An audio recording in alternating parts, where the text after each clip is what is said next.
They still got the merch plug. You know, the camera followed him down from behind as he plugged the towel, and certainly he was dripping in John Cena gear, just not the neon Fruity Pebble stuff, all black like a bad guy should. And I thought he and Cody had a fine match. And then after the second ref bump, or maybe the first ref bump, we saw Travis Scott make his way to the ring. And it took for freaking ever.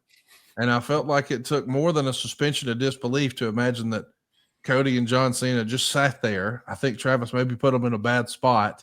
And it feels like fans online, even though they understand that, hey, Travis has more Instagram followers than WWE. I mean, Travis had a doggone meal at McDonald's. He had like 11 billion streams on Spotify last year. There's no doubt this is an accomplished guy with a huge social media following.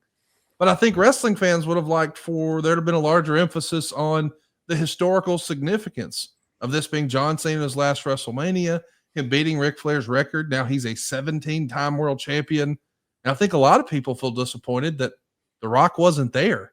It feels like this whole story revolved around The Rock, and he wasn't there. Fans are rightfully upset, I think. I've heard reports that there was booing nonstop, even after the cameras stopped. And fans even sort of waited around thinking, well, is something else going to happen? They were really expecting The Rock to be there. What'd you think of the main event and Travis Scott's involvement and maybe The Rock's lack of involvement? I think they all need to call a wambulance. Dial 911 is what they need to do. Look, Skandar Akbar used to always tell me we'd leave a spot show and people were mad and wanting to riot, and wanting to kill us for leaving the Von Erich boys down or whatever we did, We left them just like they love to be left. They're miserable. And sometimes that's what you do.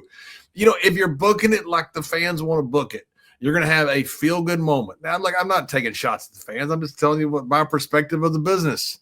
And you're going to book this hot shot moment. You're going to have The Rock come down. You're going to have the glass break. You're going to have all this stuff happen. Everybody's going to go, oh, man. And all of a sudden, Cena's going to get that 17-time world champion. Everybody's going to stand up and cheer. And you're going, all right, man, that's fantastic.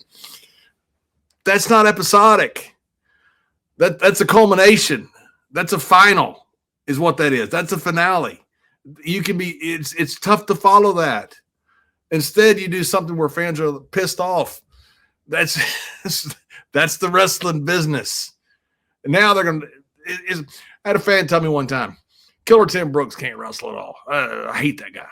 I said, would you pay to see Stan Hansen come in to wrestle him?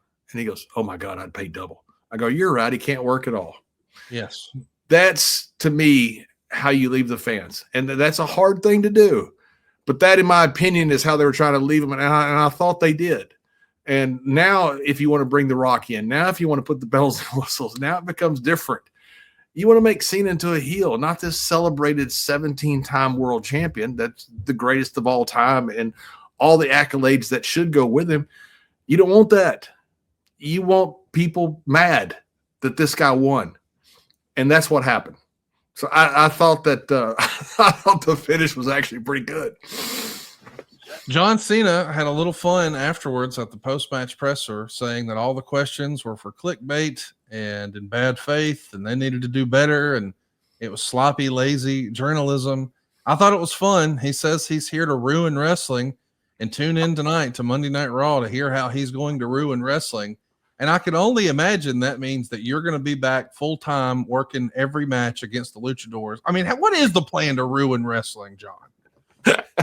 I think it's awesome. I think it's awesome that Cena not only doesn't get out of character at all, he goes further. He doubles down on everything. Right when you think, okay, he's going to show a little bit and pull the curtain back, he doubles down. He is a smart, brilliant. I love John. You knew back then that this guy was something special. You had no idea he was this special, but he's doing an unbelievable job. I think you're going to draw incredible crowds. Not that you aren't now, to watch him, somebody try to take that title off him. Because I think people are going to get that fed up with him, which is incredible that you've had this great babyface run that people thought would never end. And now he's this great heel. This is something historic. It's going to be interesting to see where they go from here. What's next for Cody and what's next for John Cena and maybe what's next for The Rock. I've seen a lot of criticism thrown around that, hey, if The Rock wants to be back, be back. But if he can't finish the storyline, and that's the thing, I don't think it's finished. I mean, I don't think it's finished until the end of the year. As long as they bring The Rock around at some point and we do get his involvement in the John Cena storyline before he retires, that's all this requires at this point, right? It didn't have to happen on Sunday night. No, of course not.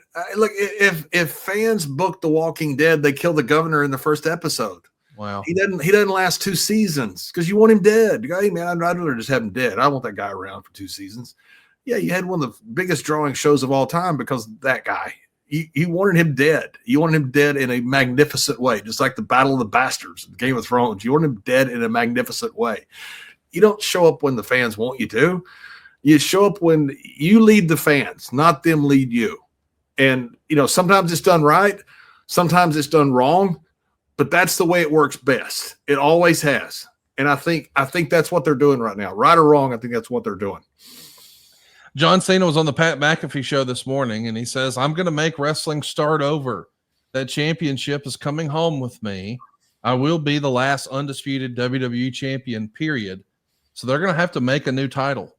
Bruno, Hogan, Austin, Rock, HBK, Taker, Game, every name you can imagine, CM Punk, that comes home with me because that's what I've earned, and that's what I want to do.